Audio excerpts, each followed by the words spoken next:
Nice thing about a power bait bite is I can just let that fish run. The reel's out of gear. Well, it's not out of gear. It's a spinning reel. So I just open the bail, get the net ready. Now, what was I doing? Well, I was here. I'm up at Collins Lake. The lake's up 6-8 feet. I was out here. I was getting all my rods ready for a guide trip and just doing a little bit of scouting. So I casted out a couple rods with green garlic power bait. And of course, I spiked it with my power powder. Probably been here 10 minutes or so. So let's see if this fish is there.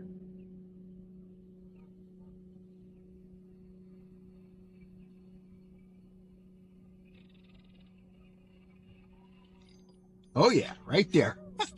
He was running all over this mud flat. Oh, he's jumping. Oh, you gotta love that. That is fantastic. Nice little rainbow. He's feisty. Trying to get my other line, of course, and my anchor line. Come this way. There you go. That's better. Oh my gosh. Nice fish. Water about 49, 48 degrees here, so a little lethargic, but what a beauty. This guy in the net hooked right in the corner of the mouth, which is awesome. Right there. Oh, wow. What a beauty. What a beautiful trout. Got big, beautiful rainbow. Nice chunky fish. Planner, of course. Mount Lassen planner. If I kept that fish, he'd have bright red meat. It'd be great to eat. But I'm going to revive him in the net. Let him go and maybe catch him again. Yep. Power bait. Got that fish on rainbow garlic power bait with the sparkles in it. And the other flavor I'm using today is the green garlic, also with the sparkles in it. That one hasn't gotten hit yet. Tell you what, it's that time of the year, and during the winter, when the water is stained, when the water is cold, power bait can pay some hefty dividends, that's for sure. But it is also a lightning rod product. What do I mean? Well, whenever I put up power bait content, I get a lot of negative comments. Certainly there's more people that view power bait in a positive light than view it in a negative light, but that negativity is out there. You know, the first group of guys, they're like, bait, I'm going to get that bait on my dancing shoes and I won't be able to go to prom. Well, I'm sorry, but if you really, really want to catch trout, you want to catch as many trout as possible, as many big trout as possible during the dead of winter, sometimes you need to go with power bait. The other group of guys, well, goes like this. Power bait? I'm too much of a pro to use power bait. It's for kids. All you need to do is put a big gob of that on a hook and cast it out into the lake and just reel them in. Sometimes, yeah, sometimes it's that easy. You can put a big gob of that on pretty much any kind of hook and any kind of line and reel in some planted rainbow trout. That's absolutely true. But I'll tell you what, just like any other kind of fishing, just like any other approach, if you want to get the most and the best out of your power bait, there is technique involved. And I'm going to break it down for you right now. I'm going to show you everything that I do when I'm fishing power bait. I'm going to talk about where to fish it, how to put it on the hook, how to rig up, all that stuff and more. So for you guys that want to catch more and bigger fish, and that's what I'm here for. I'm here to help you catch more and bigger fish. This needs to be something in your repertoire. We've had a ton of rain here in Northern California. This lake is up almost 30 feet. The water is cold, 49 degrees. The water is stained, probably has 18 inches to 2 feet of visibility. This is the time of the year when at the peak of the temperature during the middle of the day on a sunny day, you can still do very well trolling, but early in the day, late in the day, like it is now, it's about 3 o'clock in the afternoon. And I was just out here, doing some work on the boat, rigging up for tomorrow's guide trip. PowerBait. PowerBait is a great option for when the temperature's down and stuff like that. So you've got to be prepared to adapt. You've got to be prepared to mix it up, particularly if you want to take some fish home for the table. So more and bigger trout, trout for the table, PowerBait during the dead of winter, early spring. It can be just a real awesome resource for you guys that want to just get out on the water, reel in some trout, and have a great time. Let's get into the finer points. Actually, let's start with the simple points. Here's my basic PowerBait rig, just a light spinning rod. One thing I will point out right off the top here, I am spooled up with braided line. Now, you don't need braid to fish PowerBait for trout, but why I like braid is spinning reels, they want to twist your line. And they will twist your braided line. But when you're using braid, you don't have any of those negative effects. Braid will not try to jump off your reel in the same way that monofilament will when you get twist in it. So this braid can get, twisted as all get out, and it's still going to function. It's still going to work properly. It lasts longer than mono. You can cast a country mile with it. A lot of guys don't know, braid was actually developed to be used on spinning rods. Now it's kind of the gold standard. We use it on deep sea equipment, black bass, bait casters, trolling rods, all that and more. But it was actually developed for spinning rods, and there's a ton of benefits to using it on a spinning rod. So I recommend that you spool up with 10 or 15 pound test braided line. Thank me later. You won't regret it. If you've never used it, takes a little bit of getting used to. It looks, you can see it. It's kind of cottony looking like that. It comes in different colors. I really like to run with bright yellow when I'm bait fishing for trout because I really like to watch the line. But anyway, spool up with braid, and I think you're gonna enjoy fishing with it. So let's look at the business end of this rod. Let me pull out a little line so I can just kind of set the rod down. Something like that. So here's our main line. Now this is a standard day in, day out rig for fishing PowerBait that I use. And I've been fishing PowerBait pretty much since it hit the market a real long time ago, 30 some years probably, maybe more. Started fishing at the urban lakes in the eastern part of the Bay Area, and I gotta tell you, it was a game changer, and it continues to be a game changer. In all my years in the fishing industry, if I had to say, the 5 top products that have come out in my lifetime that have really changed the way I fish, or we fish collectively, PowerBait would be one of those 5 because it's amazing stuff.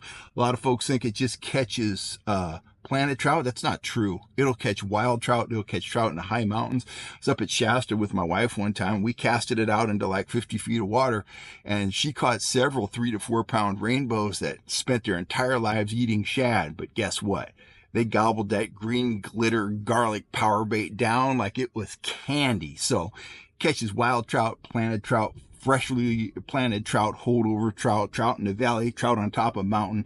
It catches trout all over the world. Whatever that scent is in the PowerBait, it's a secret. They won't tell you. You can't even go in the room where they're making it because I've been to the factory. It is pretty special stuff. Back to the rig. Main line comes down. Goes through some sort of a sinker. Could be a bullet sinker, or in this case, an egg style sinker right there. Anywhere from 1/4 to 1/2 ounce typically is what I use, especially when I'm guiding. I've got multiple people in the boat, and I do like to be able to cast it away from the boat just because we're usually making noise with our feet. And a lot of times Lucy, the dog's in here with me, and she's jumping up and down from the seat to the floor and this and that. So I like to have a little bit of weight there, so it gives me the ability to cast it out away from the boat. So come down, we pass it through that weight, pass it through a bead. That bead really doesn't have a function except to protect that knot on the snap swivel. And you see there, I got a little tiny snap swivel from that sinker whacking into it. Would the sinker actually damage it? I don't know, but I've always done it that way, so I continue doing it that way. I've got that knotted on, that snap swivel knotted on with a Palomar knot. I used to be one of those guys that just used the swivel, but I find that the snap swivel is super convenient for changing leaders. And let's talk about the leader. 8 pound test fluorocarbon. Sometimes if the water's super clear and they really seem shy, I might go down to 6, but fluorocarbon reflects light at the same rate as water, renders it nearly invisible to the fish, and bottom line is they can't see it. It doesn't matter every day. But you know, how would you know? Some days you have to have fluorocarbon on, and don't think just because the water is stained and muddy, you don't need fluorocarbon. A lot of the skippers in San Francisco Bay drifting for halibut, and that is definitely a stained water fishery. They are using fluorocarbon religiously because some days it makes a tremendous difference. So long story short, use the fluorocarbon, use 8-pound test. A lot of these foothill and valley lakes that I fish, there are really big trout out here. 10, 12 pounds. Biggest trout out of this lake, 13 pounds. I don't want to hook a 13-pound trout in flooded brush like I'm fishing in here and have on a 2-pound test leader. You're shooting yourself in the foot. Rig up with tackle capable of landing a big fish under adverse conditions. Now, you're not going to catch a 10 or 12 or 13-pound trout every day, but when you do get that fish of a lifetime on the end of your line, you don't want to lose it because you were using gear that's too light, okay? Now, my leader, in this case, this is the one we just caught that fish on, I'm going to guesstimate that at 18 inches. 18 inches or so. Typically, my leaders go anywhere from about 14 to about 24 inches. The leader length dictates how far the bait floats up off the bottom because PowerBait is buoyant and it floats up. Sometimes leader length is very important. Most of the time, if you go anywhere from 16 to 20 inches, you're going to be in the ballpark and you're going to be yelling fish on. Now, there are a lot of guys that like to use a treble hook. They work fine. I'm not one of them. One of the reasons I don't like trebles is they're hard to store. I pre-tie my leaders. Those are a couple of my leaders right there. They're pre-tied. They don't have the loop in the top of the leader yet. They just have the end of the line. But they're easy to store. If that was a treble, I'd have more hook points coming out and, you know, get it hooked on my shoe or my hat or something. If anything can go wrong, it will go wrong. So I've always used these octopus hooks. And if you're fishing PowerBait properly, it's a slack line technique, okay? So you want that fish to swim off on a slack line. You want them to swallow the bait. It's a great technique if you're keeping fish for the table. If you're not keeping fish for the table, don't try to do some backwoods surgery on the fish and get your, 11-cent hook back. Just take your scissors, cut the line, let the fish go. 9 times out of 10, if he's not caught by another angler, he's going to expel that hook. He's going to turn into a holdover. He's going to go on with his life and he's going to be just fine. If you try going down there and get him bleeding bad and whatnot, probably not going to make it. So just cut the line if you want to release the fish. Cut it close to their mouth. They will take care of that hook. Now, once a fish swims off with that bait in his mouth, ideally, on that fish I just caught, I messed around, moved the camera and, moved stuff out of the way because I had stuff all over the deck here because I was working on rods and whatnot. But ideally, you want to pick up the rod. You want to have, been fishing with a belly in the line. You pick up that rod, open the bail, let the fish run a little bit. And when you're really confident he's got it, close the bail, wait for him to tighten the line or slowly reel until you tighten the line. And then just gently set the hook. You're going to hook him right in the throat. Easy peasy, fish on the stringer. Okay, that hook is gonna set up right down in the throat there. You're gonna have a really solid connection with the fish, and you should lose very few fish. Now, because I fooled around on that fish for so long, even before I got the bail open, that I almost missed him. He was hooked right in the corner of the mouth. That bait was coming out of his mouth when he got hooked, but worked out well for him, and it worked out well for me. Good stuff. When the water is really cold, say down in the low 40s, sometimes they won't even run with it. You'll see them take it. You'll see the line hopping a little bit. You'll open the bail and nothing will happen. You'll engage the reel and start to reel and voila, fish on. A couple years ago, fishing just a few days before Christmas, I was actually in this big bay right here. Had a buddy of mine, old fella named Jim, on the boat, and we had one start to take the bait, and we were fishing shallow, and Jim picked up the rod and bail's open. He's like, well, nothing's happening, Kel, what should I do? I said, well, only thing we can do is engage the reel and, start to reel, and if you feel the fish, set the hook.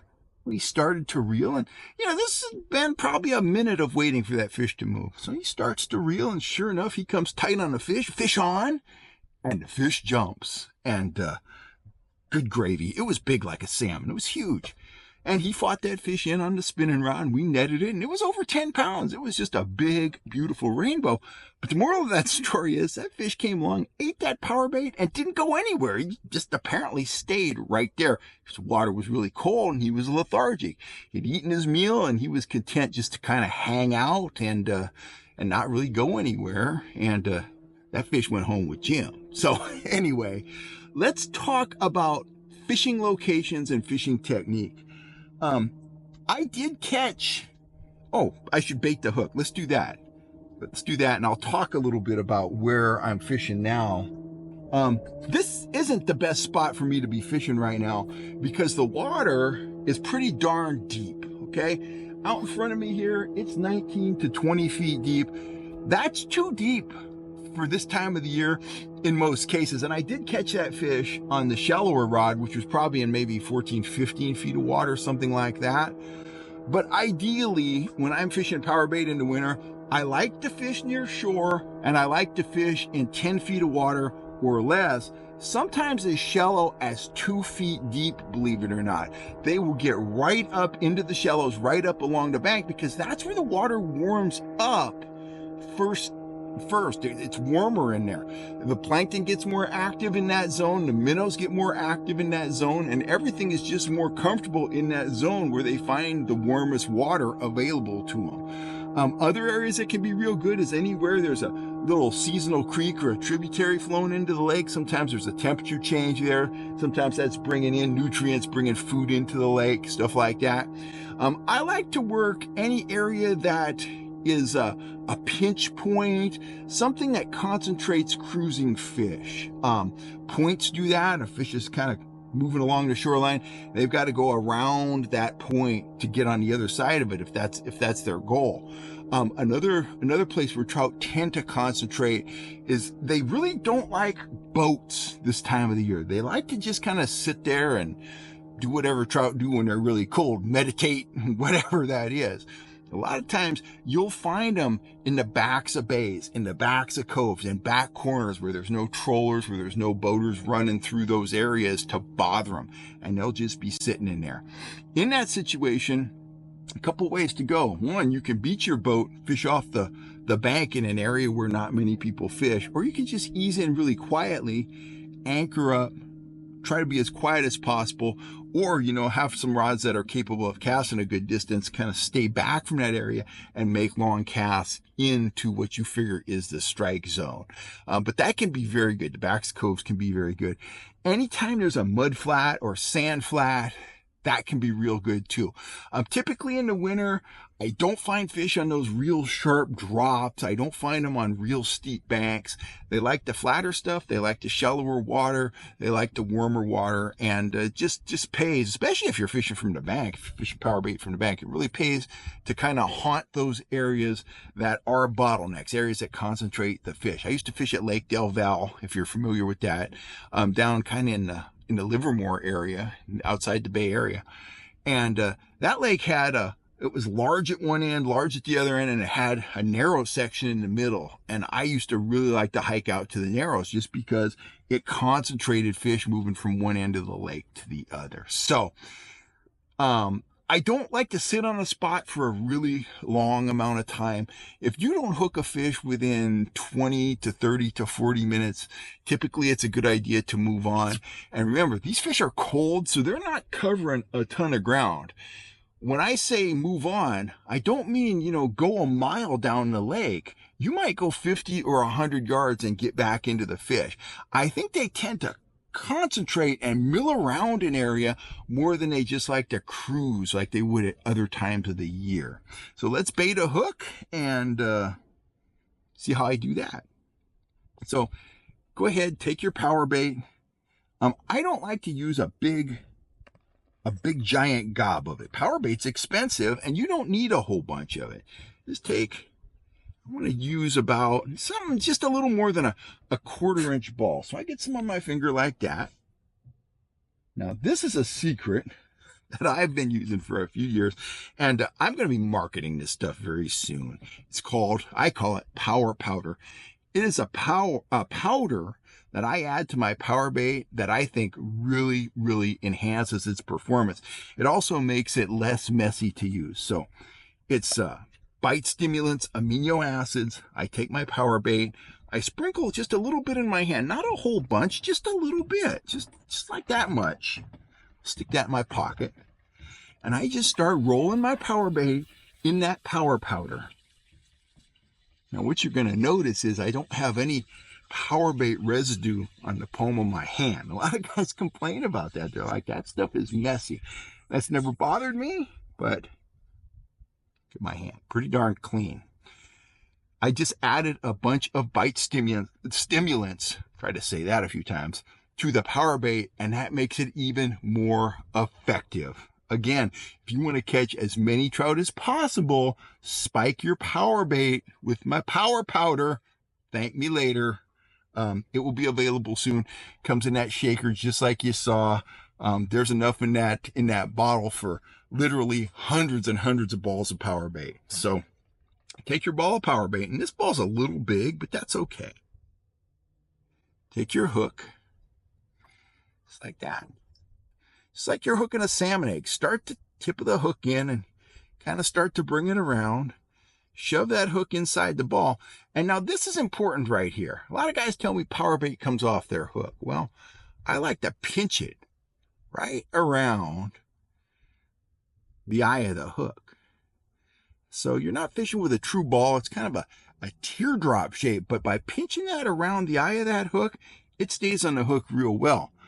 Now, when I get to reel in, if I don't catch a fish and it's time to reel in, I do like to set the hook a couple times because I don't like to bring the PowerBait back in the boat. I don't like to get it on the floor and stuff. So basically, I rip it off the hook and it'll float to the surface over there, and kind of a done deal. But that is how I rig up with PowerBait. Those are some of the areas that I fish it. I've been religiously using the power powder for the last probably 3 years. And it has definitely made me more effective out on the water. Our biggest all-time trout here at Collins Lake on PowerBait was caught by a guy named Ed, and it was something over 11 pounds. So it's a great way to catch a bunch of pan-sized trout, eating-sized trout, and it's a good way to catch trophy trout. Trout fishing is conditional, and sometimes in the winter, in the early spring, conditions make bait fishing a better option, especially early and late in the day, than trolling. So be prepared to adapt, be prepared to, tailor your approach to the conditions, and that way you're going to catch more trout. And if you're catching more trout, guess what? You're going to catch more big trout